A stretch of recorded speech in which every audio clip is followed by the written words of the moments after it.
Hello, everybody. I'm Meso and Eljay, And I'm LJ. and streaming to you from a golden beach, this is Hack and Jack.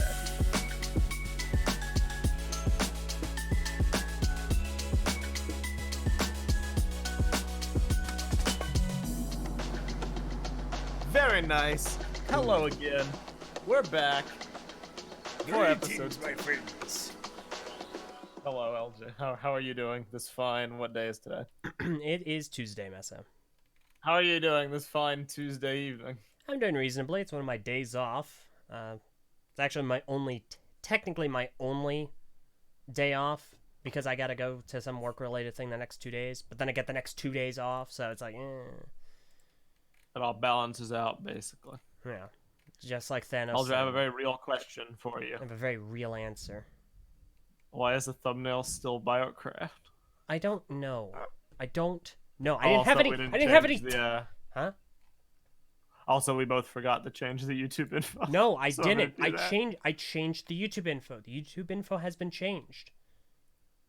We didn't, I changed everything on my end. It looks changed. What it's doing here's didn't the work. you know what, hang on, I gotta look into this. Okay, because what it does, it for whatever reason, what the freaking mahoozit,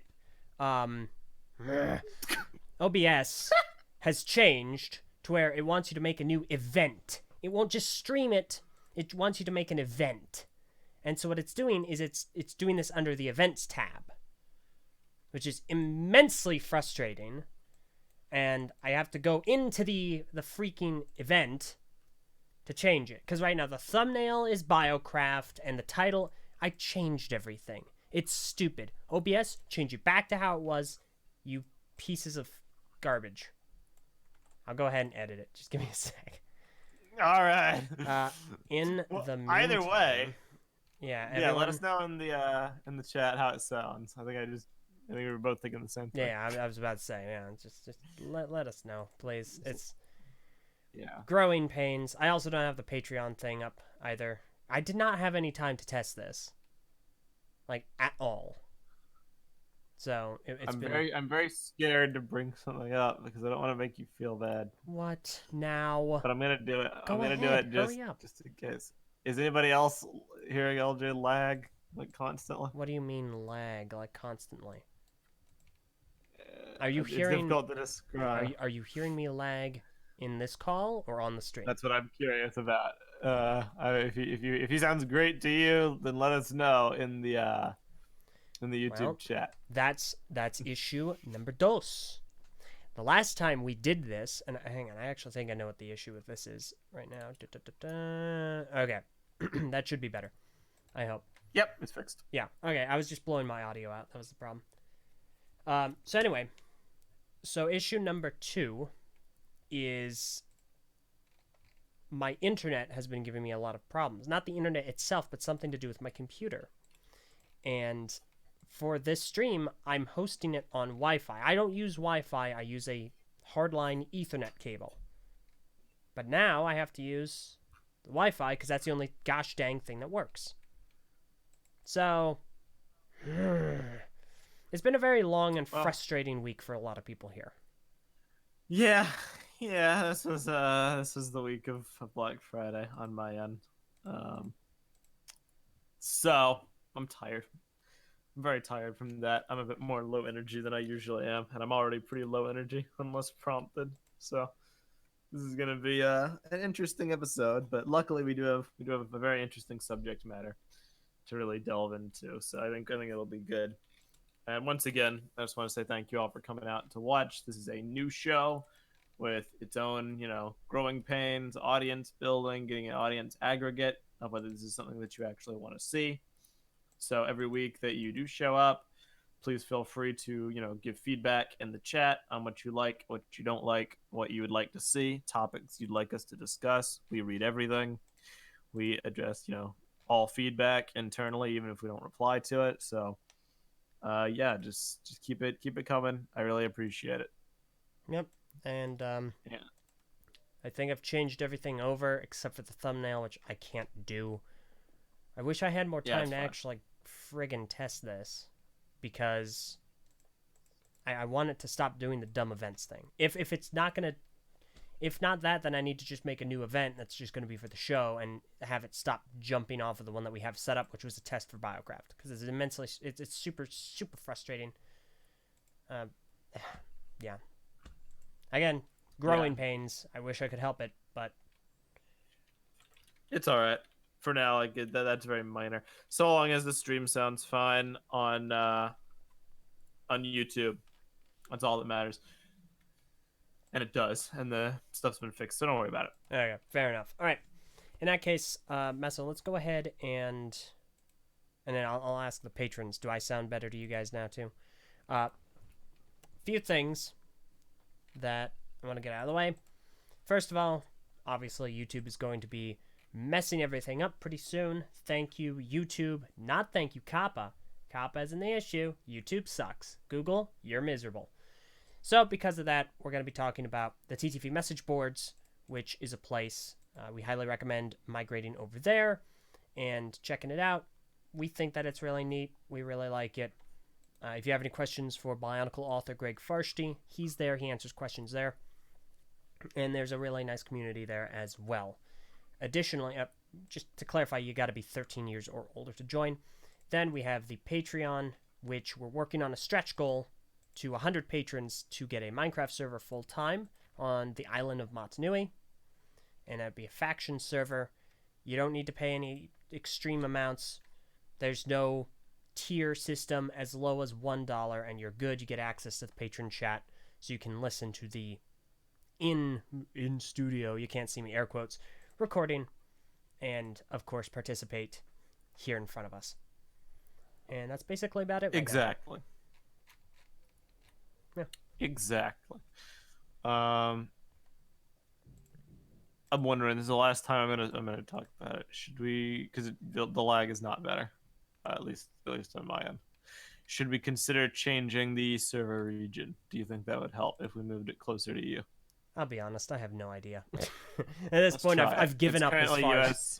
It's currently U.S. Central. I'm gonna move it to U.S. West. Mucho appreciated. Apologies to anybody who that affects negatively. Let's go. But Eljay is one of the hosts, so we gotta look out for him. Yeah. Okay. Does it sound any better? Eljay, who's your favorite Bionicle character and why? It's Liwa, and for a variety of reasons. So the first of which being the Miru is simply an excellent-looking mask. It looks like it's smiling. Also has this really sleek, almost hawk-like appearance. Additionally, Liwa like is green. Better. Okay, great. All right. So, they're really this is one of the few episodes. Not all episodes are going to work out this well. You know, some segues aren't going to be as smooth, but this one bleeds pretty nicely into last week's episode. It's a pretty nice transition. Last week's episode, just to recap, we talked about what it means to be a true Bionicle fan. Spoiler alert, nothing besides liking Bionicle. So that came into play because of two reasons. We were ruminating on the 10-year anniversary of the cancellation announcement and people's reactions to Bionicle getting canceled the first time. And then secondarily, it stemmed from the modern day, gatekeeping in the Bionicle community as far as, what classifies you as being, a worthy fan, a true fan, a fan worthy of contributing to the community and the discussion. And a lot of where that plays into nowadays in the Bionicle landscape is System Bionicle. The very concept of Bionicle existing in a form that is not the Bionicle that we were accustomed to, which was the, pins and axles and sockets and ball joints, and then later on the CCBS formula, which was all ball joints pretty much. System of action figures, aka Constraction, constructible action figures, for anybody who doesn't know somehow. And the reason that this is a topic nowadays is, just like we said on last week's episode, Constraction as we know it as a form is effectively dead. The last set was a Star Wars set. The original themes that featured Constraction all died off, leaving only Star Wars as the last remaining licensed property. Then it too died. Darth Maul, may he rest in peace, was our last CCBS set. And we had a few like offshoots, like the Nexonites buildable figures, which featured mixel joints, mechs. We had the Minecraft sets, which are still ongoing, the big figs. We have some other sets coming up for superheroes and stuff. But like realistically, Constraction as we know it is long gone. Um, and even when it was around, it was on its way out because of the whole discussions that we've had time and time again about marketing and whether Lego will really market a niche product like CCBS, which, despite its compatibility, which it does have with regular Lego, seems to be a tough sell to a lot of like modern consumers as far as like its brand recognizability. And there's some thoughts I have on that we can go into either now or later, but for now it's irrelevant. Just the topic has been broached of if you want to see Bionicle back, if you're not one of those people who would just prefer it to be gone and their memories of it be sacred, would you be willing to accept it in the traditional Lego building style, aka system, with minifigures and brick built vehicles or structures? And if memory serves, I don't want to be full egotistical about this, but Oh I no. think we were the ones who started the movement. No, don't put it like that. Don't say it that way. It sounds It bad, sounds pretentious as all get out. And you know what? I don't know if I but I, really wanted us to have started a movement like that. but I think it's what happened because if memory serves, we got the art book. We were all depressed after G2 ended. We were looking through the art book and we saw that one picture that I wish I had prepared ahead of time, but I forgot about it till now. That was the concept art featuring the big, wide open, battleground landscape. Majin Sakota and Lego started the movement in 2005. That's great. Yeah, but that's fair. But it did fall from relevancy for many years. And we were looking at that concept art and we were wondering because the concept art featured like human characters, Bionicle characters represented as giant mechs, and then a variety of mid to large size vehicles intermixed amidst a large cityscape. It's decidedly not Constraction in nature, that piece of concept art. It evoked feelings of like what a system battleground could look like with the Constraction characters representing the larger than life Bionicle titans, essentially, intermixed. And then from there, we began the oft lambasted, justifiably and unjustifiably, Brickonicle project, aka Bionicle G3. And this will be interesting because I know you have some conflicting opinions on that project, Yeah. Eljay. It's partially because of its handling and partially because of who was handling it. Well, yeah. But I mean, I have. So, the other term for it is Brickonicle. And Brickonicle, I've got an image up here. Brickonicle is kind of this reimagining Frankenstein amalgamation of Generation 1 and Generation 2 tied up in a system package. So, one of our former members, thankfully very former members, yeah, he who should not be named, thank you, Orkume, uh, really spearheaded this. And during my involvement, we always had an ideology clash. And what it was is he wanted a system theme called Bionicle, and I felt it should be Bionicle as a system theme, which sounds redundant at first, but the distinction is important.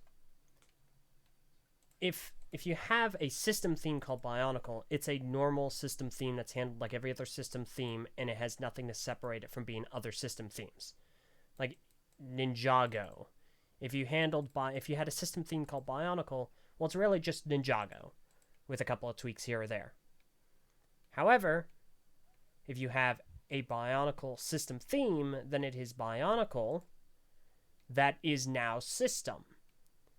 So it's different. There are certain differences in having that. And so I got really frustrated that the prior of these two ended up being the predominant mindset and driving force behind it. That culminated in, of course, the worst thing to come out of it, the absolute worst, most pandering and nonsensical garbage that I had to deal with.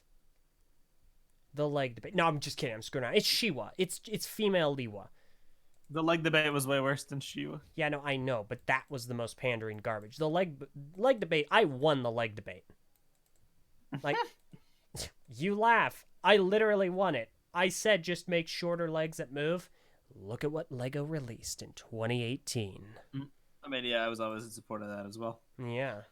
So no, Shiwa was the thing that I had ire with because it showed that the headspace that folks were in was inappropriate for helming a theme. It was doing something for the sake of doing it, and not really because it was the right concept, the right thing to do. It was wildly unpopular. I didn't like it. I thought that was partially a decision done out of spite. It was obnoxious to deal with, and it was one of many issues I had with the project as a whole. Now, all of that being said, the Brickonicle project actually had a lot of good to it as well, and the good that came from it was a lot of really excellent fan projects, concepts, and art that really did a good job to flesh out what a System Bionicle theme could look like. Yeah, I mean, I have issues about Brickonicle myself and our handling of it, but none of us were ever in perfect agreement. We all had different ideologies towards it. He who must not be named wanted to use it as a way to get views in a post Bionicle G2 landscape. Var and Vin were really into the creative, artistic side of things. What? I'm sorry. We got a super chat from. He's back. It's Brian Porter. He donated $1.40, and while he didn't attach a message to it, he later posted, "I just spent my last dollar, so you better appreciate it." Wow! Thank you, Brian. Thank you. We're gonna do our best. We're gonna buy so many pencils. And then Saibnaf, the legendary and apt title, donated $2 with no message. So thank you very much, Saibnaf. Can I say thank you for the super chats? It's not only very kind, but it's a really good way to support us. Since pretty soon there'll be no monetization on on YouTube at all. So thank you very much. Anybody who's willing to do that, I really appreciate it. Yeah. All right. Anyway, there were aspects of Brickonicle that I didn't agree with because we all had different values. It ties back to what I was saying last week. Bionicle means something different to everybody, and everybody has different thresholds for what they consider acceptable and what they don't. Like for me, I thought Shiva was totally fine. I think gender swapping one of the characters is that's cool. I think you can discuss the motivations behind it, and you'd have some merit there as far as pandering goes. But because it was its own thing, free creative control. But that's really neither here nor there. There were a laundry list of controversial changes made.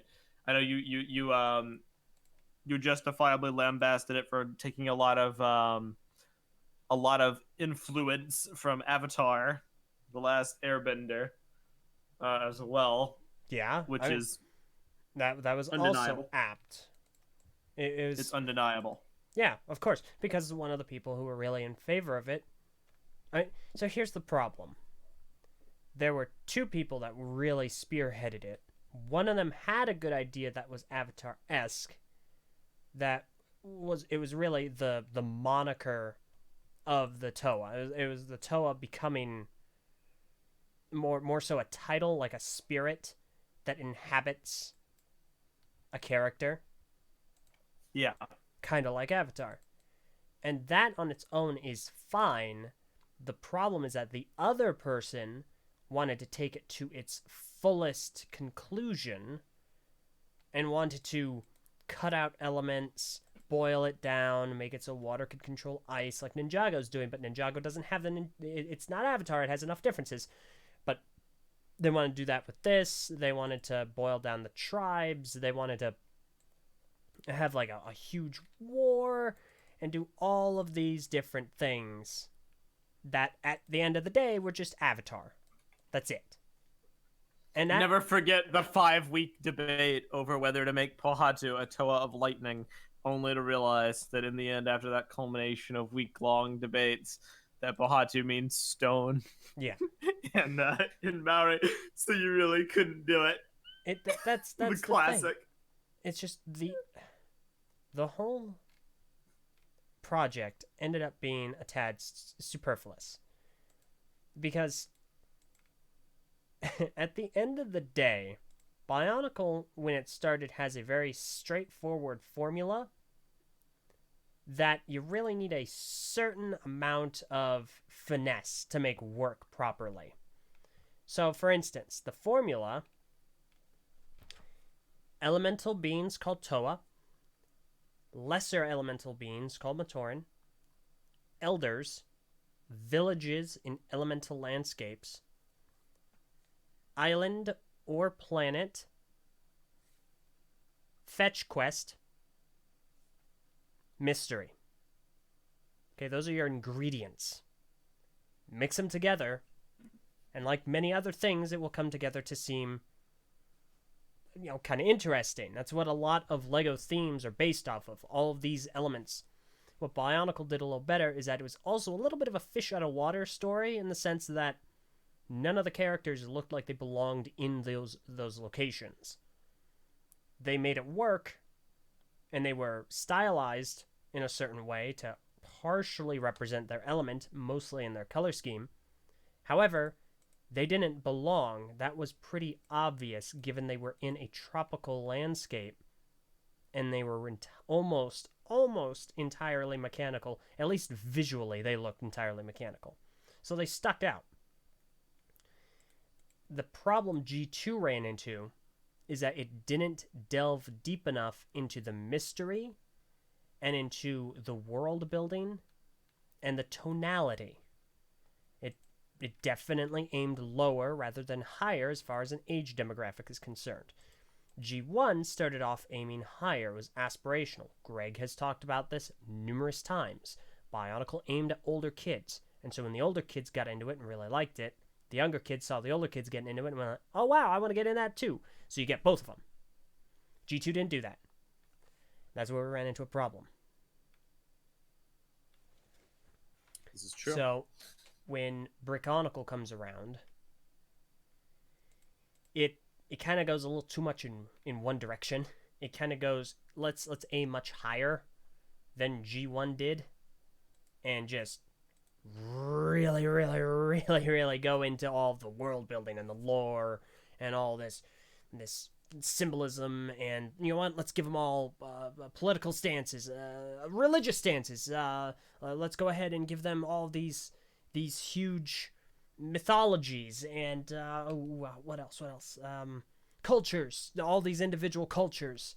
And it became too complex. It fell in on itself, and it didn't really want to be a Lego theme. It didn't really want to try and push product. It wanted to be its own thing, independent of Lego entirely. And I think that's also important that we discuss today as well. I disagree with that stance simply because I think the problem that you're... Yes? Oh, there we go. Nope, my volume went down. I'm dumb. Rip. Sorry, continue. No, it's fine. I disagree with that stance simply because I feel that it's attributing another... It's blaming one problem for another problem. What you're getting at isn't a fault of Brickonicle, it's a fault of our Brickonicle show. That is possible. What we had on the show was hours upon hours upon hours upon hours upon hours of talking and planning and postulating and theorizing and doing all this stuff to build this world, this landscape, and try to make it as real as we possibly could. And the problem with that is that somewhere along the line, we never actually got around to making the product, which was, okay, this is the show, or this is the book, or this is the story serial. Am I a robot for all of you? You're not for me, meaning you're not for the stream. Okay, good. Anyway, we we didn't properly like it should have been done inverse. We should have had a plan and then discuss the behind the scenes aspects, because the common mistake of the Brickonicle critique is assuming that the story Bible was the story. It wasn't. It was a guideline for how to tell the story. But I can totally see why you and listeners would have that critique, because that's the only product they were ever presented with, and that's the only podcast that we ever recorded. But we're always going to streamline it to work for kids. We were always going to streamline it to work for a TV show that would air on Cartoon Network. So there's a certain amount of sophistication that it has to have, and there's a certain amount of sophistication that it should not have. Um, but either way, we could talk about the merits of Brickonicle and our project all day, and we would probably could do a whole podcast just on that. Oh yeah. But the point of the whole thing, as you so eloquently put earlier, it was us saying, okay, we're disappointed that G2's over, and we're upset, and we've spent the last year, or I guess Meso and occasionally the others, spent the last year or so ripping into G2 viciously for all of its flaws, of which there were many, and I look forward to talking about those in a future episode too. Mm. So let's put our money where our mouth is, and let's put that towards a creative goal, and let's say, okay, if we were in their shoes, what would we do? And the common goal that we sought out to prove is that you could tell a Bionicle story in a system landscape with Bionicle characters represented well in traditional minifigure form. One of the early rules that we established was no weird minifigures. No Bionicle 2005 statue minifigures. No Bionicle 06 onwards exclusively built minifigures, and no Hero Factory Invasion from Below minifigures. It was traditional minifigures. Can you make Bionicle characters look like themselves in Bionicle style? And we had some really good designs that were brainstormed by VAR. I think they were primarily VAR's work, with Vin helping a great deal. And we also had the villains like the Rakshi and stuff. And then Sakota, among many others, but specifically Sakota, took those builds and those characters, and he made mocks based off of them, which you can throw one up of on the screen if you wouldn't mind, just as an example of one of Sakota's works that he did. What? I don't. I mean, I guess I can bring up one. I'll bring up the Pokora one. Cool. I Just as like while it's relevant. Yeah. Just to like get a good grab bag. The set that Eljay is gonna put up is just a random example of a set that was brainstormed for a Bionicle G3 by Sakota, and it's like a caravan set where there's this beetle Rahi that's pulling a cart. Amatoran is driving the beetle Rahi around, guiding it. Pohatu's defending it from a Rakshi villain. And this set has a dual purpose vehicle / animal. It has minifigures with rich printing that evokes clear Bionicle imagery using helmets as mask pieces. And a villain set, which was obviously a bit preliminary. We wanted the Rakshi to have original heads as well, along with some Bionicle iconography in the brick built structures, like the face, the little face statues. Mm-hmm. This is just a very rough concept made with like what, 2 new pieces, and they're the helmets. If this was an actual theme, it would be allocated a new part budget that this set was not. And like this looks, to me at least, like it would fit right in with Bionicle, let alone a hypothetical world of system Bionicle. And we had others. We had, Sakota made buildings, he made outposts, he made regular vehicles that still evoked Bionicle imagery, and he made plenty of Rahi and animals.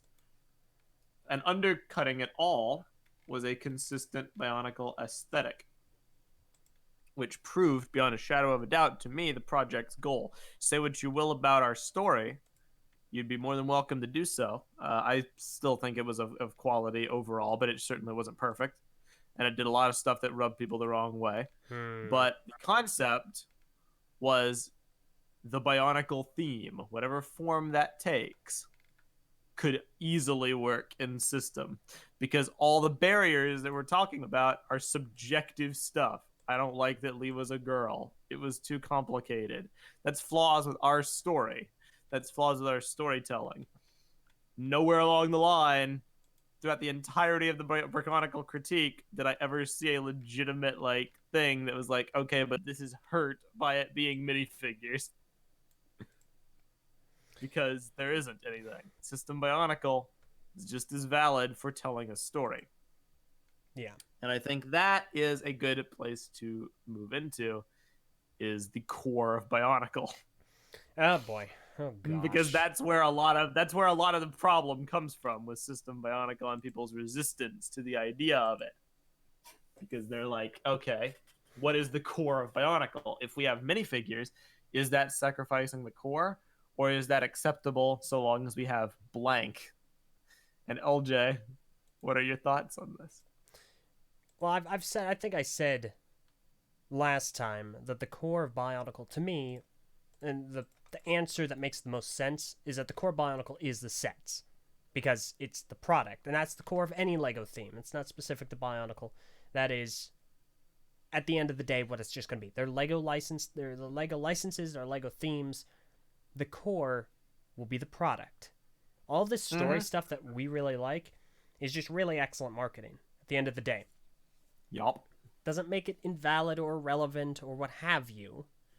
It just, that is what it is. It's the core of the product. The product. The core That is being what the makes case, aside from the product, I think there's a strong argument to suggest that I hesitate to say world building or atmosphere in this instance, because Ninjago technically also has world building and atmosphere. Mm-hmm. So I lean a little more toward a third option, which is mystery. Ninjago doesn't really have mystery. Any new mystery starts at a season and ends in a season. But Bionicle had mysteries that ran throughout the duration of its existence. Where did the Borak come from? How are Matoran created? How did they get to the island? Who is Matanui? All of these questions. Where did the Tolmata come from? That was persistent up until 08. All of these questions, all of this mystery that started at the beginning and carried through all the way through to the end and made sense in the world, that is something I think Bionicle has that is special to it. What do you think the core of Bionicle is? I mean, for me, it's atmosphere, but mystery is equally valid because that is unequivocally something that Bionicle shares that no other Lego theme has. But there is something about the atmosphere that Ninjago lacks, and Shima and Nexo-Knights and all of them didn't even begin to compare to. And I'm not sure whether that atmosphere is because of its setting, or its aesthetic, or just how the story is delivered. But there's a certain feeling, an almost like indiscernible quality that Bionicle has, that nothing else has. Scorpion Strike puts it very well. It kind of melds our two schools of thought. There was always something off about the world of Bionicle, something odd, something unexplained, something that would eventually blow your mind as it was revealed. A mysterious atmosphere, perhaps. Something along those lines. So to me, the sets are the core, because they are the product. You were correct about that. I think where we can both agree is that so long as there are sets, what shape they take does not matter as much. For it to be Lego, there must be sets. But the story can really shine no matter the format of those sets. The world can shine. It can deliver mysteries and memorable characters and landscapes. And it can evoke those Bionicle feelings just as well. Yeah. And I think that's why, like, when I see people saying, for the entirety of Bionicle's run, what really defined it to you, and they really gravitate towards the Constraction sets, then I'm just like, I mean, yes, they were there, they were ever present, and I love them. I love Constraction, I love CCBS, I love everything. But it's like I said last week, there have been Constraction themes before Bionicle. It was not the first. There have been Constraction themes since. It was not the last. And yet there hasn't been a theme quite like Bionicle for its story. Ninjago's come the closest, but it's very different. It's a very different type of story delivery, and it's a very different type of story content, period. So for me, I might enjoy, Constraction Bionicle if it came back, or I might be like, well, it doesn't have a good story, but the sets are great. But one of the two of those things is going to leave a longer impact. And that's exactly what happened with G2. G2 had phenomenal sets, some of the best Constraction sets we've ever received, IMO. But when I think back on G2, my first thought is not the sets were really, really good. It's the story, sacrificed a lot of the qualities that I like about Bionicle, and it damaged the product on the whole. Mm-hmm. It might just be me, but I don't think it is. I think Yeah. uh, No, no, I think I it's the don't. majority. I don't think it is either. I think the marketing failed to market. The only reason that I bought all of the sets is because I was dedicated to the Bionicle name, and I grew up with it, and so obviously I want to be as supportive as possible, and I want to get my hands on what's new and cool and really play around with it. And unfortunately, all that is marred by, like you said, the fact that G2's story and its delivery was subpar. It wasn't good.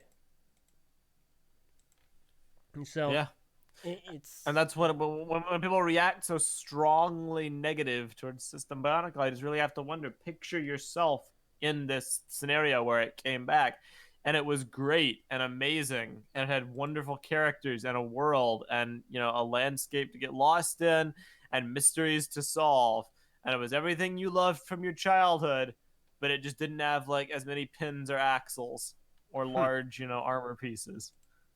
Which one is more important? Do you remember the Toa Hordika's gear functions? no, yeah. Or do you remember Matoro's sacrifice? I remember both, Meso. Which is like Duh. more impactful to you? Maybe they can both be impactful to me. Oh my goodness. No, I'm kidding. Yeah. Yeah, no, it's because here's the thing. A lot of people have talked over the years about System Bionicle. Obviously, recently, talked about System Bionicle, whether or not it would work, whether or not it'd be good, and not all the time has that been discussed regarding the System Bionicle sets we actually got. Yeah. So I recently got done reviewing all of them, Oh boy. and I didn't grow up with those. I got two of them. Two of them when they came out. There was the Visorak Battle Ram, and then the Proc Stronghold. Proc Stronghold was for the longest time my favorite system set. It only recently was beaten out by Ninjago City. That's just for system. But isn't that crazy? It took this massive set to beat out the Proc Stronghold for me. Now, of course, that's just my bias. I really like the Proc Stronghold. I think that to me, it felt really good and fun to play with. So it was interesting to see the other System Bionicle sets that were actually released. Sometimes you would end up getting this really excellent system play set. And I'll go ahead and bring up some photos right now. Sometimes you'd get something like the Battle of Metru Nui, for instance, which I think is a good playset. I also think it's the best of the 2005 system sets. It's this fortress. You have all of the Toa. You have all the Visorak. You have a Constraction Visorak. You have all these different functions. It's a lot of fun. Sometimes you'll get something like the Baraka Stronghold, which is definitely more of a play set. It follows a lot of the same thought processes as the Battle of Mechnui, but it's a lot more dynamic. It has a lot more originality to it. It's a lot more interesting visually to see. And then sometimes you'll get... There we go. Tower of Toa. No, you'll get the Toa Terrain Crawler, which is a vehicle, but it's also a mobile fortress. And so this is really fun as well because, you can move it around, and it still has a lot of functionality, and you have these two Rahi, these Constraction-ish Rahi, and they're really good. And all three of these have something in common. They're all technically canon. They all tie in very well to the story. You have the Toa Terrain Crawler being the flagship set of 2007. You have it being the place where BionicleStory.com took place. It's very, very well woven in. Battle of Mechnui is obviously it's supposed to be the foot of the Colosseum, and the Baraka Stronghold also is where I think Bionicle.com took place for a little bit, and where you saw a lot of the animations take place. So you get all of those, and sometimes all is well and merry and happy. But then sometimes you get the Toa Undersea Attack. And let me tell you, ladies and gentlemen, the Toa Undersea Attack is hot garbage. Yep. Maybe it's alright for a Lego set, but gosh dang, I hate it for a Bionicle set. This thing is the epitome of poor integration with your story. I can't stand it. The whale itself looks miserably awful. It looks like a bunch of blades and panels just shoved together to vaguely resemble what looks like a whale's front half. And then you've shoved on a Kodak blaster and a claw, which if you leave it on the ground will bend because it doesn't actually have a stand, and the claw is lower than the base of the vehicle. So that's peachy. Then you have this Rahi, which doesn't have any original pieces like the other Rahi, so it's not exactly sought after. And then, in their infinite wisdom, they've decided to mismold and miscolor all of the minifigures that you have in the set. And your one opportunity to have Karapar, the only canister set not represented in any of these sets, you decide to give us a recolored Hookie when you already have a normal Hookie. It doesn't make any sense. This thing is such a hodgepodge of misunderstandings and a lack of understanding of Bionicle story and Bionicle sets. It doesn't do a good job representing anything. And I think for that reason, it is a poor Bionicle set. But that, of course, is because to us, our optics are seeing Bionicle sets through the lens of a story. That's how we see them. That's how we view them. And oftentimes, that's how a lot of people will judge them. On the merits of it being a set, it's not really that great. I mean, again, the build is cobbled together. The minifigures are far more rigid. One of the Rahi doesn't have any articulation outside of the tail. And then the other Rahi is very skeletal. It's very flimsy. So I wouldn't say it's a great Lego set anyway. But as far as a Bionicle set, it's really awful. And so I think that's a really good place to move into as well, Meso, is to discuss the distinction between what we have had and how and what lessons we can learn from it going forward. I mean, a lot of it is. I love to draw the parallels to Brickonicle. Humor me for a moment. It's a lot like us saying, oh well, we had this story planned out that you guys really were gonna see, delivered in a cool TV show, scripted, format for Cartoon Network. But the only product we actually had available for you all to watch was our off-the-cuff, hours-long brainstorm session about ideological, cultural, and socio-political and religious, groups in the Artakan community. And it's kind of like this with System Bionicle, trying to convince the masses that it's cool is hard when the only thing I can point them to is the Visorak Battle Ram or the Tower of Toa. It's kind of hard to say Bionicle could work well as a system theme with figure designs that really evoke the Constraction counterparts when we have the Matoro Mari minifigure. You know, people like to go off what they have as a point of reference. Yep. When Lego chose to make those Bionicle sets in that way instead of normal minifigures. I don't know why. What, Eldra? No, the connection's just tanking. Eldra? Yeah. Can you hear me? Oh no. Yeah, this is what I was afraid of. So, this is a fun dichotomy, ladies and gentlemen.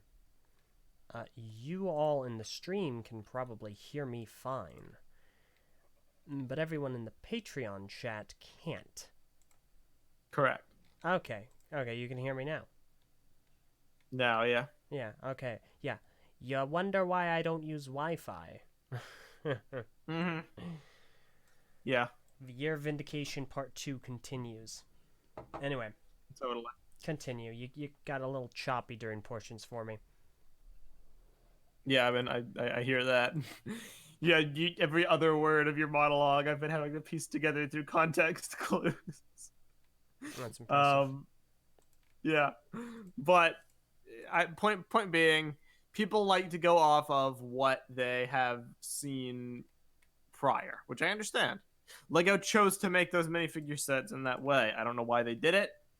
Somebody clearly didn't think that they could do regular minifigures in the Bionicle style, or didn't think they would look good, or didn't think people would like them, which is why they went for the statues of 2005 and the whatever they were of 2006 and 2007, which wasn't horrible, but it also wasn't traditional minifigure designs, which limited its appeal for people who collect Lego outside of just hardcore Bionicle fans.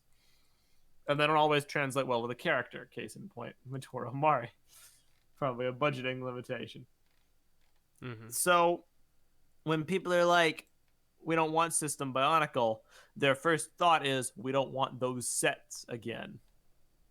Which I totally agree with. When we're talking about System Bionicle, when we've always talked about it, Brickonicle or otherwise, it has always been as a big, full-scale release on the level of Ninjago, on the level of Chima, on the level of Nexonites, or even if we want to aim lower, stuff like Alien Conquest or, I don't know, Power Miners, probably a bad comparison, but a full theme with a robust wave of sets of various different build types. That is what we mean, not a few sets here or there with bootleg looking minifigures and giant pre-built rock pieces and large specialized one-piece things, not to knock the big faces of the Praga Stronghold Battle of the Terrain Crawler. They were cool, but stuff like that is not what people mean when they say System Bionicle, because why would System Bionicle matter? It's about perception, it's about marketing, and it's about just advertising to the general audience. Lego thought that Bionicle fans would be enough to advertise G2. They thought that if they just put the word out there that Bionicle was back, they didn't really have to do too much outside of that, and that the hype would catch on itself, and the hype would spread through the community. And it's why they only ran the contests on established community sites or Lego social media instead of trying to promote them. It's why they didn't have that many TV commercials, let alone TV commercials that were widely played or that memorable. And it's why they went they did go an entire year without any story content aside from the animations, sans the one book which recapped the animations. It's why they felt that they could do that, is because they anticipated that the Bionicle community would act as a self-propagating advertisement cycle, because their marketing budget for the theme was either A, in use elsewhere, which it might have been, or B, they didn't want to give to a Constraction theme because Constraction themes are they're a lower priority because they are a niche product. They are not the profitable sales monster that Bionicle G1 was back in the olden days. Because Lego in general has gotten a lot more popular. There's stuff like Ninjago. There's a billion licensed themes. Constraction is a difficult sell because of the perceived incompatibility between it and other Lego. And I don't even mean the fact that you can't like build with it as easy. That's not what I mean. I mean just the look. People see it on shelves. It's not what most consumers would associate with Lego. To really drive it as a force, you need to put a lot of marketing behind it to explain why this is cool, to make it desirable for kids, to really sell the constructible action figure form, to really sell the Bionicle story as something cool and worth getting involved in and getting immersed in and getting invested in. Basically, what the G1 advertising was really iconic, memorable commercials with original music compositions that really drove home a sense of atmosphere and identity to it. And then when you delved into the story, you were met with these just immediately recognizable experiences, like Modern Day Online game, or even the wealth of Bionicle video games they released for consoles and handheld and PC. Like those were marketing vehicles, the likes of which Bionicle G2 was not afforded because it was Constraction or because it was being tied up elsewhere. The theory with System Bionicle is that if it launched as a Big Bang kind of a theme, like those aforementioned big launches, that it could perhaps be afforded the marketing budget it would need in order to be successful. That's the school of thought. It's of we would sacrifice the Constraction core for the theme to actually succeed, basically. Because G2 came out with really, really good Constraction sets and fell flat on its face, so clearly that wasn't enough. That's what it comes down to. It's not that Constraction isn't a viable building system, it's not that minifigures are inherently superior. That's all a preference thing. And I'm not going to try to talk anybody out of their preferences. I love Constraction. I would rather see it Constraction Bionicle. But it's about realism, and it's about looking at the sales data and the history of the last few years and just the way the winds are blowing, and realizing that if we stubbornly cling to this possibility, it's not going to go the place that we want it to go. We're not going to get there. We're going nowhere fast, basically.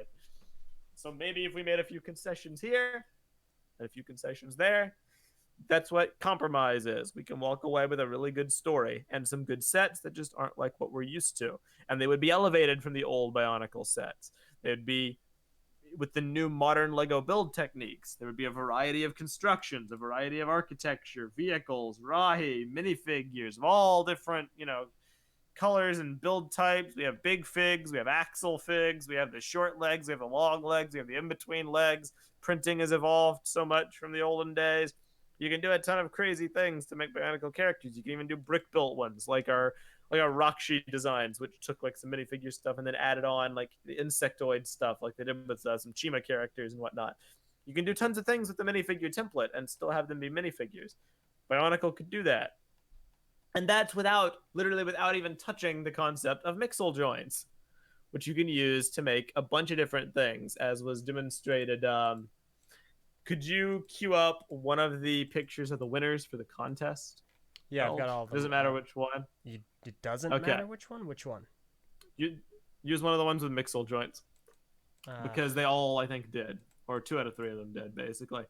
People were able to use them to recreate, because we had a Brickonicle contest, which was like, hey, make a System Bionicle mock. And we had 3 winners. We had Brickonicle Attack on Talk. Okay, yeah. We had Brickonicle Attack on Takoro. We had the Nui Rama invade Lee Koro, and we had the Nui Jaga Nest battle. And all of them use either hinges or mixel joints to create brick-built Rahi, or in the case of Attack on Takoro, brick-built Rockshi to fight against the minifigures. And that was cool because the Rockshi were bigger than the minifigures. And in this one, the Nui Jaga is bigger than Pohatu. So you keep that scale that Constraction evoked, but you use the cool Mixel joints to get there. And then you have the awesome Bionicle minifigures to represent the characters. It would work just fine. Yeah. Might not be everybody's preference, but it could work. Yeah. Now, I personally, there's something I want to address very briefly, and that is something that Vessi said in the YouTube live chat. Ninjago has to die for new themes to be successful. And I don't know if I necessarily agree or disagree yet. So there's a running theory that certain themes that are out right now are the reason we aren't getting certain other themes that were. So Star Wars, because Star Wars exists, classic space won't. Or because what's another example? You know where I'm kind of going with this. Yeah, I mean, Ninjago to Bionicle, obviously. That's one example. Yeah, I guess we'll just cut it there with that one. I don't know yet, because Bionicle Generation 1 had several other themes running concurrent with it. Knight's Kingdom, Exoforce, Power Miners, which was actually a story theme. You know, we had these other story themes that ran alongside it. Sure, they didn't run as long as Bionicle, but we have to remember Bionicle is the exception, not the rule. So I'm not sure I necessarily agree that Ninjago has to die for Bionicle to succeed, but I'm not gonna say yes or no one way. I totally agree with Vessi as much as I love Ninjago, and here's why. I just gotta say 5 words. Well, 6 words. Legends of Chima and Nexo Knights. In the modern world of Lego storytelling, Legends of Chima and Nexo Knights were Lego's 2 attempts to have a concurrently running story theme with equal to a little bit less story prevalence than Ninjago. And the fate of both of those themes and their stories should speak to things. Chima a little bit less so. Chima finished its 3-year run. It did not extend it, but it did have a proper ending. Nexo Knights was cut off abruptly because of low viewership, and both themes never really were able to garner a fan base.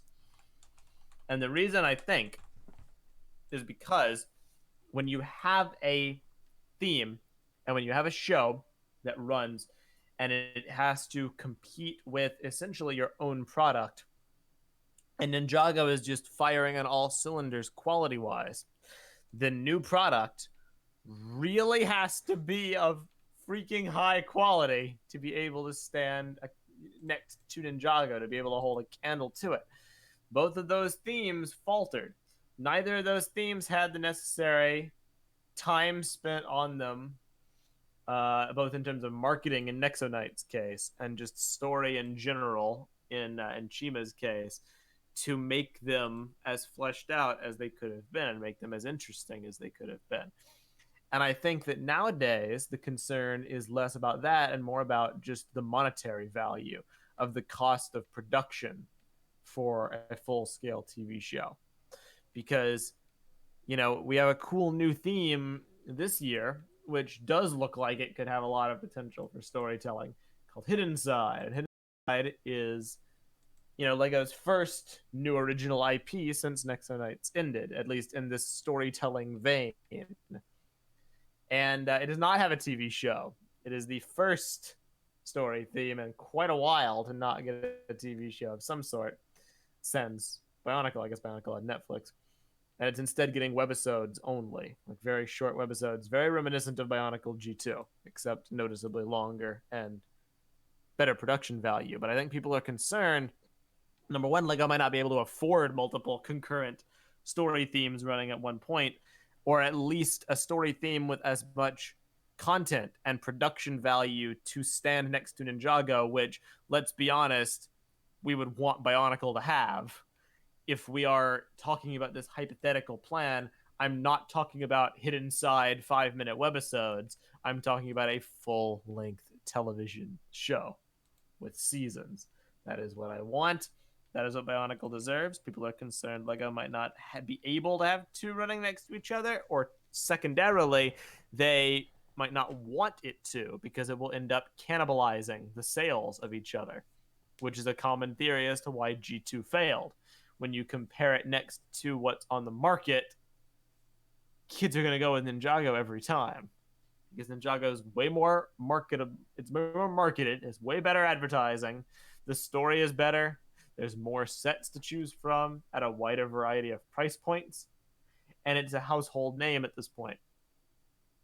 So I think trying to get a new thing off the ground, we can see with Hidden Side that it's not getting off the ground to the same caliber of storytelling. Whether that's a creative choice or not, I don't know. But I would be more inclined to believe that it's just what the theme can get right now, marketing wise. Or two, it would self cannibalize each other. I think it's a very real fear. Yeah, I think. That's basically all I got. No, that's all fair. Real quick, what network does Ninjago air on? Cartoon Network. Okay, now what about Lego City Adventures?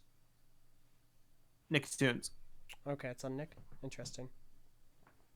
Yep.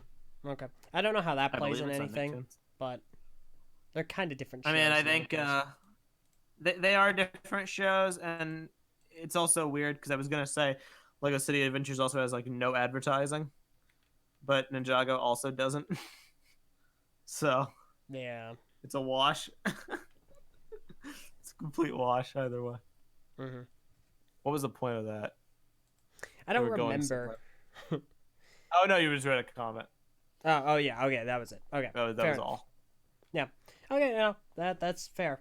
In that case, let's continue the conversation under the assumption that they can coexist, at least for the time being.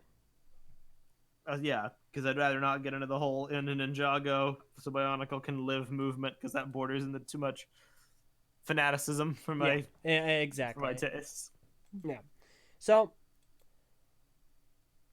I think we should move on to how we feel these themes should, like a Lego system theme, should be handled, because we've talked about what the core needs to be for, the story or what have you, how it would be marketed. But what about the product?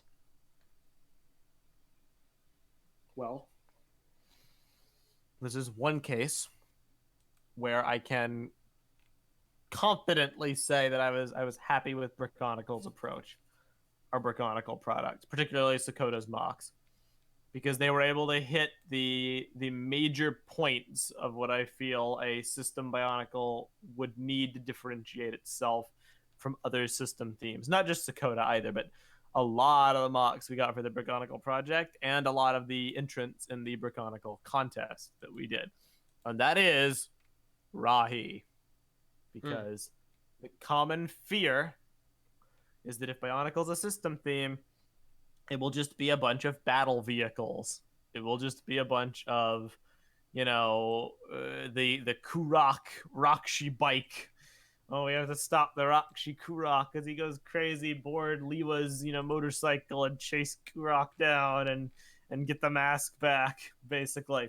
And that giving all the characters, vehicles would marginalize Bionicle's identity and make it too much of a Ninjago clone or an Exonites clone or an everything clone. And it's a very real fear because that is how Lego does operate with action themes and licensed themes and everything. They are really heavy into the vehicles because vehicles have appeal for kids because they can play with them. That's just inherently how that goes. Bionicle could differentiate itself by having the Rahi act as the core of these sets because they can be large brick-built creations that can double as vehicles sometimes. See the Caravan set from earlier or any of the other ones that we had, or it can just be the threats that they need to face in the set, like having to face down against Rahi who are infected with corrupted masks or whatever.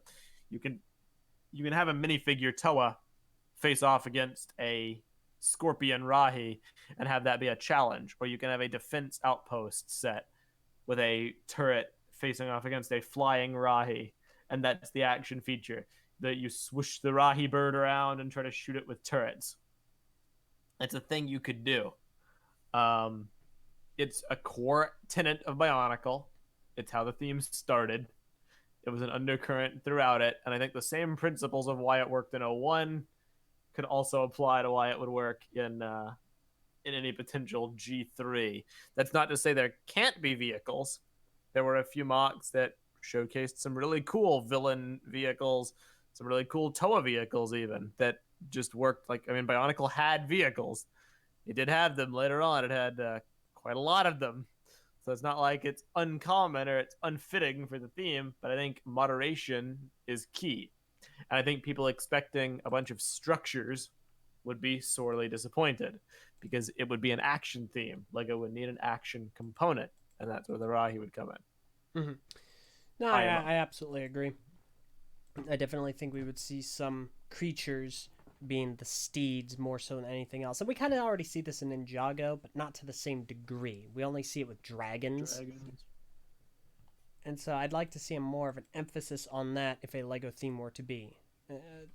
Sorry, let me restart. Correction, if a Bionicle system theme would need to be a thing.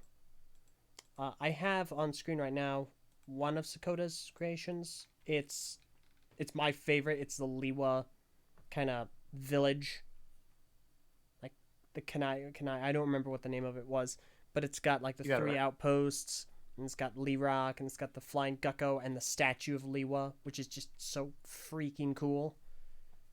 Yeah, like this looks excellent. There's a lot of honestly, there's a lot of world building in just this as well. But as far as the set is concerned, it looks like so much fun. It has this unique verticality. There's a lot to do.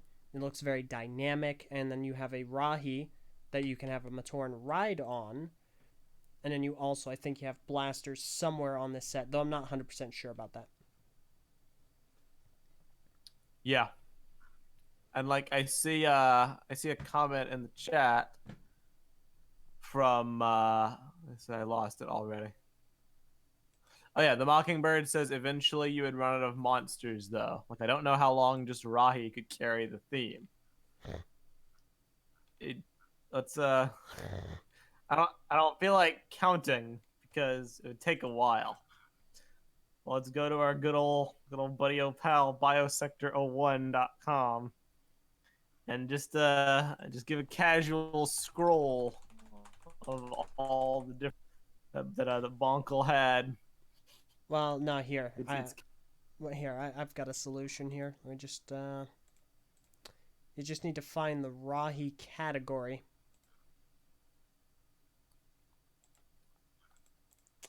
Here. Bring this up.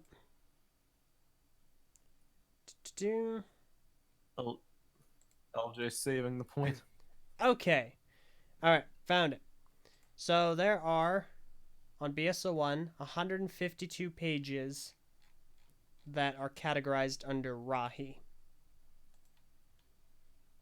All right, 152. Let's give a grace period of like, I don't know. I'll be generous. I'll say 30. And there's no way there is actually 30.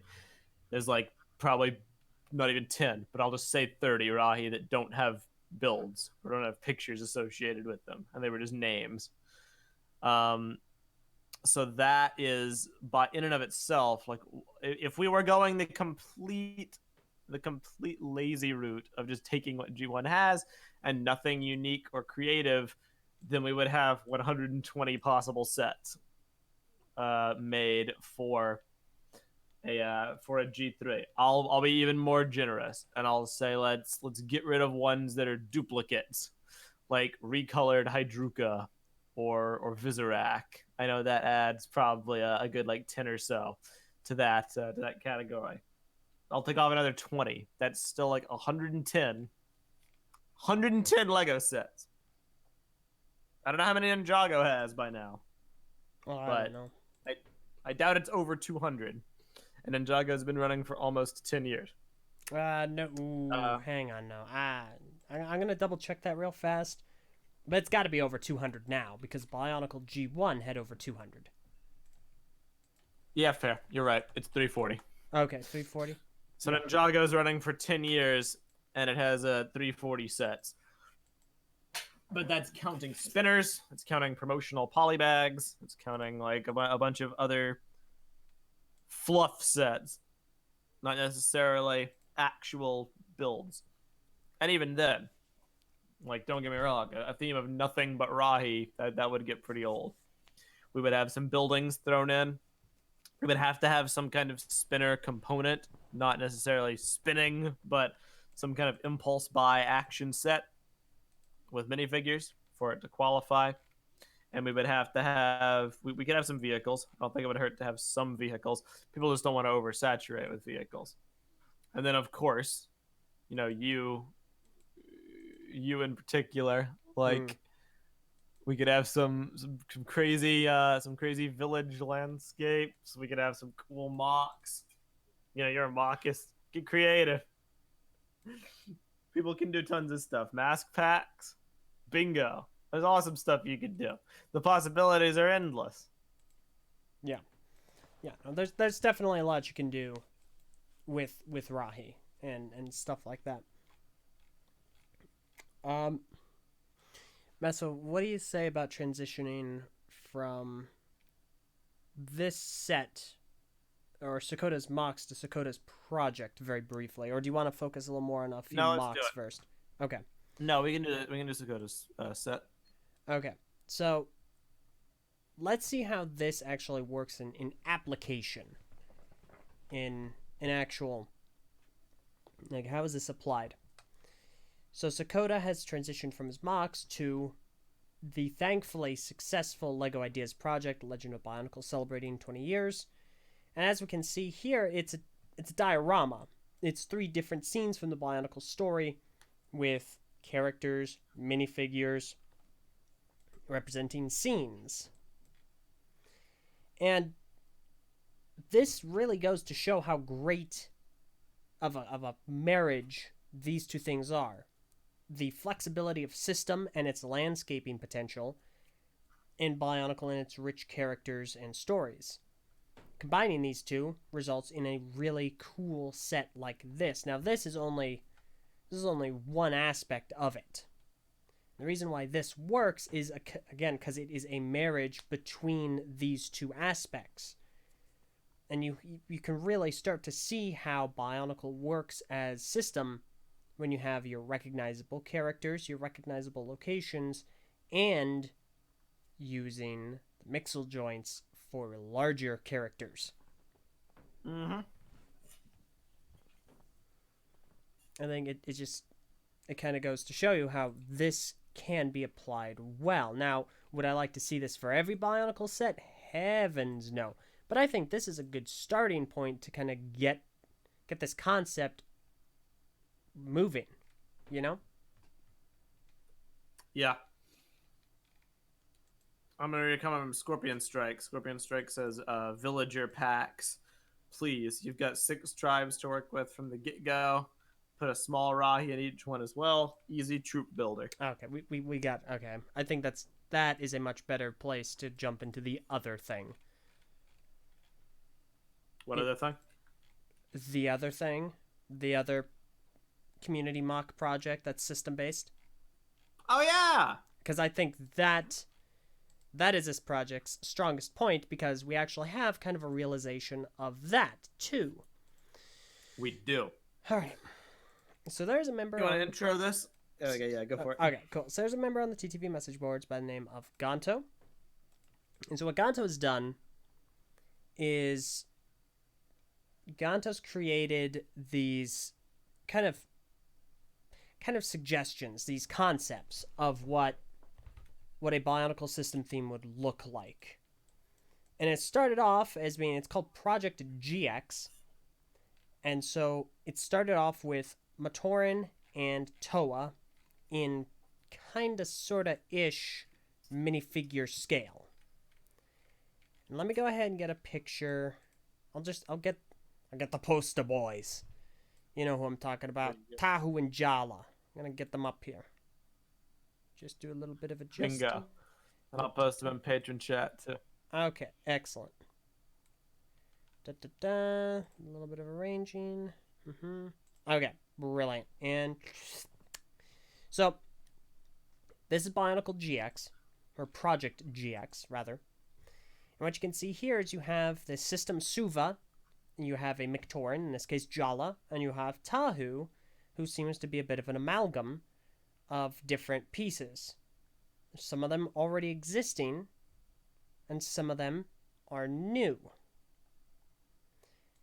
The great thing about this is that this is a great concept for a theme for Bionicle, because this is a character pack, and Ganto has done other character packs as well. I'll go ahead and bring that image up. What do you think?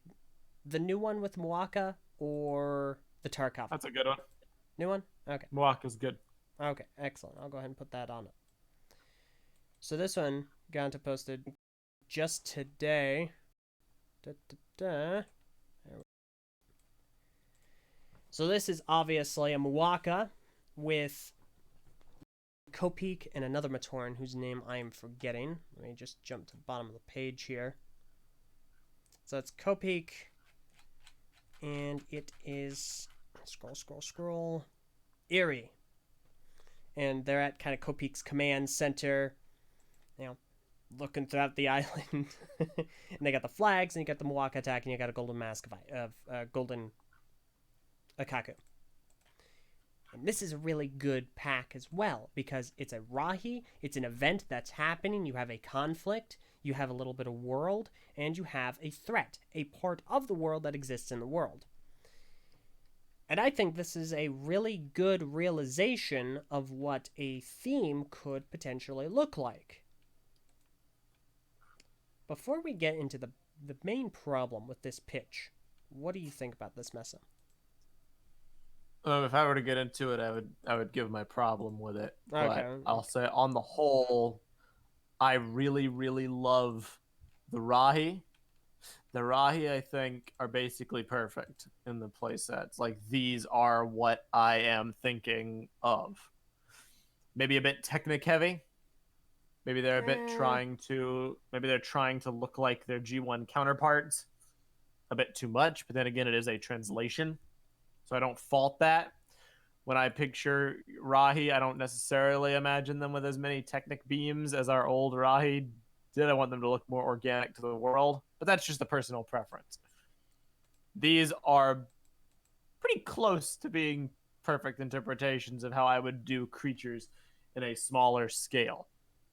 And the Toa as well. Like, there's some weird bits with the Toa that I'm not personally a fan of, but on the whole, their design works really well as a brick-built, larger articulated figure.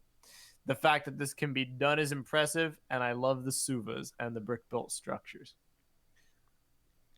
So that's generally what I think. Sans the thing I don't like, which I'll go ahead and Yep, I'm going to go ahead and bring up another picture. This would be Liwa Suva because, it's Liwa, and I have two issues with this one. One of them is the overarching one, and then one of them is the more specific problem that I want to address briefly. Go specific. Okay. So as everyone can see, they have masks. They have very small individual mask molds.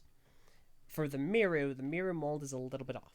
The model is just there's something a little wrong with it that could use some tweaking. I can't quite put it in the words, but compare it to a few Mirus, it needs a little bit of adjusting. I think it might be a little too round. I'm not sure. I can't put it quite in the words, but I think there's something that needs a little bit of tweaking. So let's go ahead and get into the big problem. Because when Ganto released these, we got a lot of messages saying, look at these. These are really cool. These are really great. I want this. I'd much rather this over, for instance, Sakota's project or any of the stuff that's on LEGO Ideas or what have you. And we all looked at it. We all discussed it. We all looked it over. And we're all talking about it and being like, oh, wow, okay. How do we all feel about this? And all of it is really good. It's really well built, except for the fact that it is entirely unrealistic in almost every part of its foundation. And its foundation, at its core, is the fact that it requires so many individual pieces, new molds. Every mask is just a size down mask. The Toa have new leg pieces, new torso pieces, and the New Mictoran feet pieces. new feet pieces, and the Mictoran are entirely new molds. They are, in essence, shrunk Mictoran. It's like if you took a Mictoran made out of cotton, you threw them in a washing machine, dried it, and brought it out, and it had shrunk entirely. They're new pieces. It's falls into the exact same problem Bionicle G1 fell into, and that was it was not sustainable. You Nope. couldn't financially sustain having all of these new molds introduced in one wave. It's unrealistic. You can't sustain it. It just won't function well as a financially viable product long term. To a Bionicle fan, this appeals heavily because it's just what we're used to that has been repackaged and shrunk down to fit into a larger building system. So, of course, there is some appeal to us. Unfortunately, as a Lego theme, it falters significantly because all of these individualized pieces defeat the point of it being in the smaller scale. Yeah, like that's really what it is to me. Like again, I love the Rahi, and I even love the Toa from a build perspective. There's parts of them I think look a bit janky. Um, like the fact that the limbs by nature can't have armor just because of what they are. So they look like a little weird, like the arms. But that's a preference thing. I like the Toa as builds, and I think they're decently practical. Like if you take the Matoran away and the masks away, and you just look at the Toa, that's like three new pieces. It's a torso, it's the feet, and it's the other limb piece. Maybe the little axle mixel joint connector. I don't know if that exists. So four. That's still a lot, but it's not the end of the world.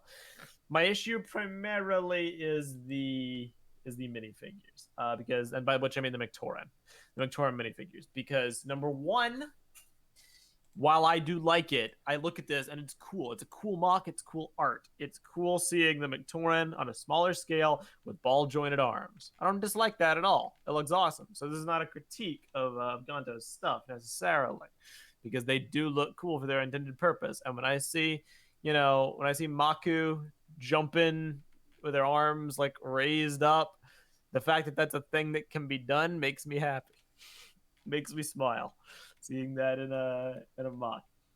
But I'm just thinking about this big picture, and I'm trying to think of why System Bionicle would exist in the first place, and that is to market it to people who like System as well as Bionicle.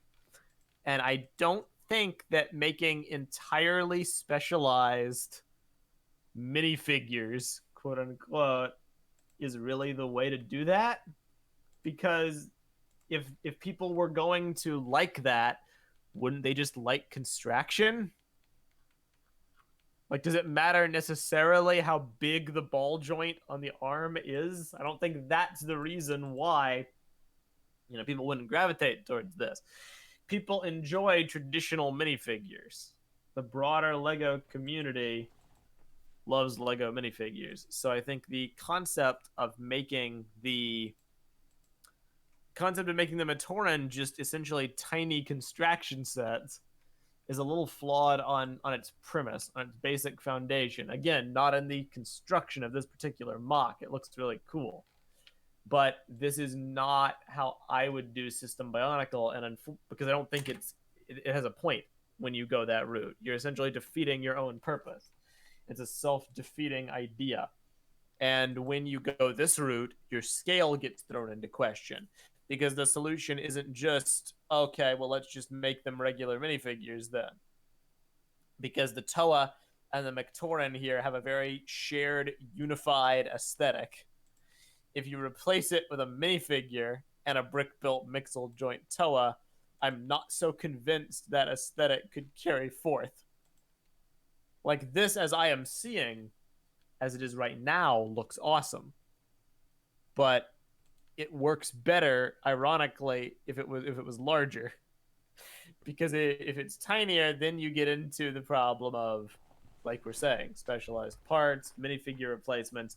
And if you do a minifigure, it doesn't work. So it's essentially it's a trap with no way out. Mm-hmm. And that's my biggest beef. Now, the Mockingbird post, I think releasing Toa in bags like they did Mixels in a similar scale to these would be an interesting idea. And they have enough characters to keep it up. I agree and I disagree. I agree in the sense it could be done. Very easily, it could be done. But I think that for the integrity of the theme as a whole, you would need more than just that. You would need more, and you would be limited if you chose the scale with Toa, because if you tried to do smaller characters, you run into the aforementioned issues. And if you try to do bigger characters, try to keep them to scale with the Toa would also be challenging. What I always envisioned was that Bionicle would still have Constraction sets released. They would just be bonuses. They would just be larger than life interpretations of their minifigure counterparts, aka Titan Motonui to Toa Motonui. Another good That set example. existed. Another good example would be actually in this instance Chima, the Chima Ultra builds, in comparison to their minifigures. Yeah, like whether you liked those sets wait. or not is irrelevant. They existed. No, I'm silly. Bad comparison. Knight's Kingdom 2. That is the best comparison. Because Knight's Kingdom 2 was a fully fledged system theme, and all of the predominant characters got Constraction figures. Yeah. So what I'm envisioning here, brick built Bionicle with vehicles, Rahi, and playsets, and then yes, there could be like $5 to $10 mixel jointed Toa Ultra figures that were released in a very similar style to this. It's not that outlandish of a thought. You know, the parts budget would not be that high. It could probably easily reach that price point of about $10. The only trick would be the specialized pieces for the Toa. That might drive it up a bit to like the 15 range, but I would hope not for such a small build. But I don't think that scale could work for an entire theme or for that to be all there is. It would act as a supplemental. It would act as a bonus. Yep. And that's basically all I can add on that. Yeah. It's not to bag on these designs, but when you get into this small of a scale, you really start to question whether it's worth it to avoid minifigures like the plague. Yeah. Because I think that would harm the theme. That's kind of the thing. That's the only thing I feel is holding this back, because I think that it's a great concept. I love the idea of the Suvas, and all the environmental sets that Ganto has made are excellent. Just simply put, I think that they do a great job conveying a lot of the things that the G1 system sets wanted to do, but maybe didn't do to the best degree, and what the G2 sets did, but maybe shouldn't have, which was you have your conflict in boxes in the G1 sets, but you also in the G2 sets you had a canister set or a large set like Lewa Master, for instance, and his mask, the golden mask he needs to collect, in the same container. What this does is it separates those two aspects. You have Toa, Matoran, and Suva in one set, and then you have environmental build, Rahi, vehicle, what have you, and the collectible mask in another set. No matter which one you get, you win. They're both really good, and that separation, I think, is really smart. So I think that's great. My only recommendation, just give it a shot, see if it works for you, Ganto. Try out minifigures. Just give them a shot. I think you might be surprised that they would work very well for this. I know you're capable of it. I know you've done excellent work with all of your creative ventures. So I think it would be interesting to see that applied to this as well and see how that molds the experience and the pitch as a whole. So, okay. I agree wholeheartedly. Yep. So I think let's begin winding down and let's bring it home to a point. Okay. Throughout this episode, we have discussed our random ruminations about the concept of System Bionicle. We've discussed Sakota's diorama. We've discussed Lego's attempts at making very like specific, almost like juniorized Bionicle system sets. We've discussed random people's mocks that they submitted to our contest. We've discussed Gonto's project. We discussed Brickonicle, both from a story and a set perspective. And I think really the core of all these different things and all these different pitches and projects and interpretations that we've discussed is there are options. In the end, all of them could work, even the ones you might not like. Like Lego's official models weren't great. They made 3 years worth of them, and they weren't all bad. They had some good elements. Our Brickonicle project, love it or hate it, had some cool stuff. Wasn't all bad. Sakota's mock, obviously, wasn't all bad. It's past the 10,000 ratio, currently in the review, or gonna be in the review. Gonto's project, not perfect, a lot of good qualities. The question is not, will Bionicle be adapted as a system theme? Because as of current, Bionicle is not coming back. The question raised, and the question that is always discussed, is could it be? And I think that unequivocally, whether you like it or hate it, the answer is yes. Oh, yeah. The answer is that you can definitely do it. There's plenty of ideas. You either do it like Bonkle used to be at a smaller scale, you adapt it for the modern era, you do Constraction figures that are tiny, or you do minifigures that are tiny, or you do old style Constraction figures juxtaposed against traditional minifigures like Chima. There's so many routes you could go. There's so many things you could do to have System Bionicle without sacrificing the core integrity of the theme's environmental storytelling, its lore, its mystery, its atmosphere, its heart, its message, the things about Bionicle, its aesthetics. It does not have to become Tahu's pyro bike the theme. It does not have to become that. That's a false equivalence. That's people's fear manifesting.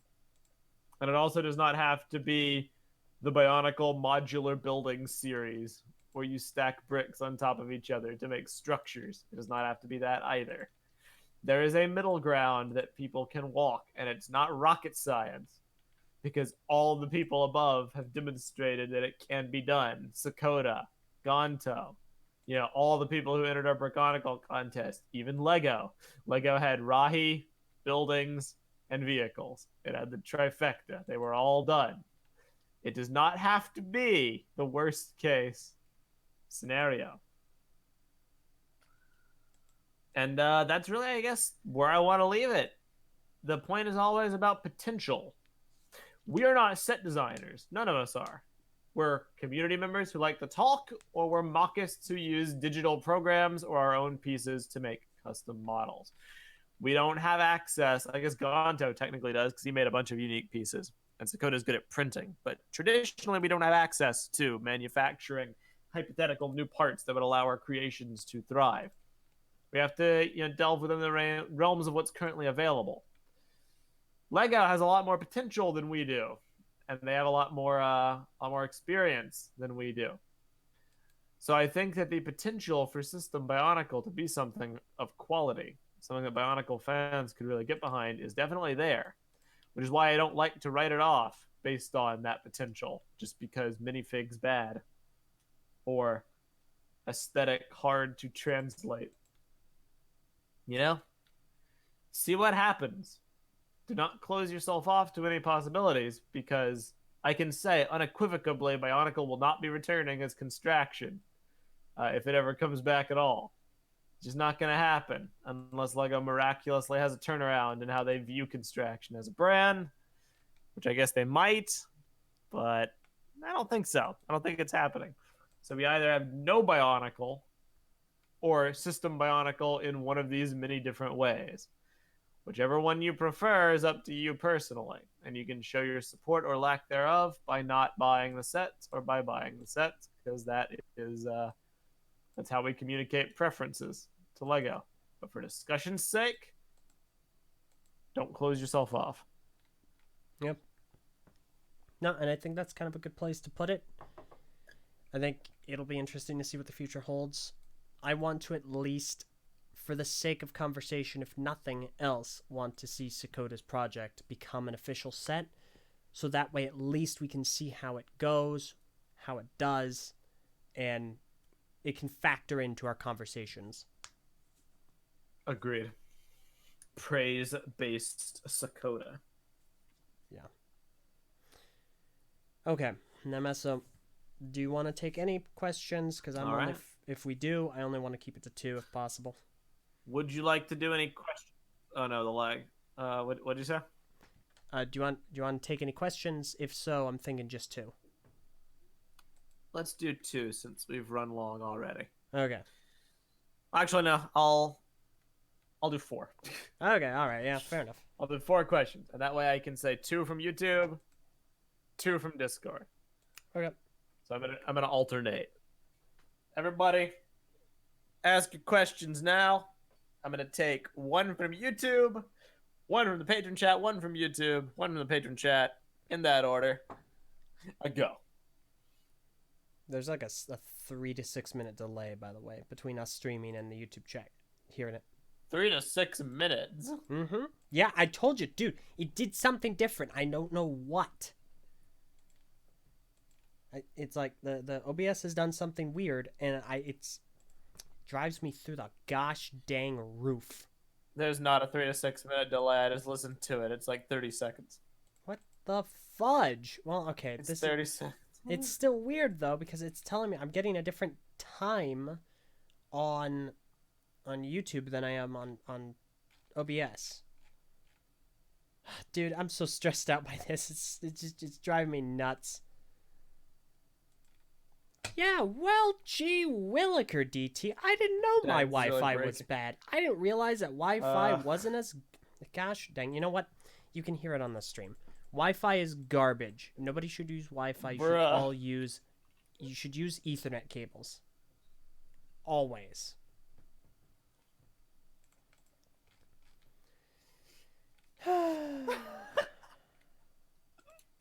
Alright. Wow, that was well timed. Meso, can you hear me?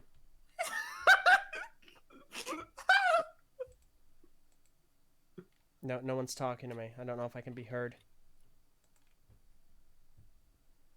Welp, I'm talking into the ether, everyone. Get it? Ether, like Ethernet. I thought that was clever. Hello? Hey, is it real time? Can you hear me? Meso? I literally, I can't even converse because I'm just hearing you talk and...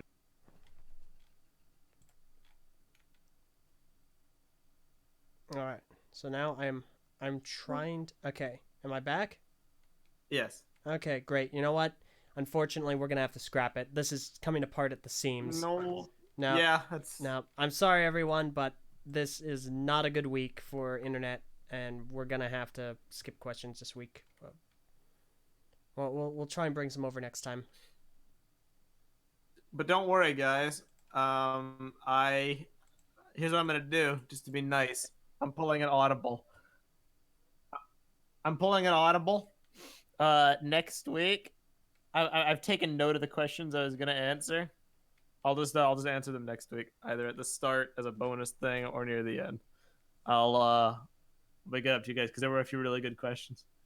So I've taken note of the ones I was gonna do. We'll return next week for hopefully a better Knack and Jay. Everybody, send your strength to LJ's internet. Spirit bombs are good options, but maybe of support rather than destruction. Just send your good internet power to him. He needs it. You can send it via UPS or FedEx ground. All right. Let's wrap it up, please. Thank you. Okay. Thank you all for supporting Knack and Jay, and we will see you all next week. Farewell. I'm Meso. I'll play the music. Yep. This Yay! has been an episode. I'm Meso. I'm Eljay. And broadcasting live, streaming from Sandy Beach. This is Knack and Jay. Goodbye.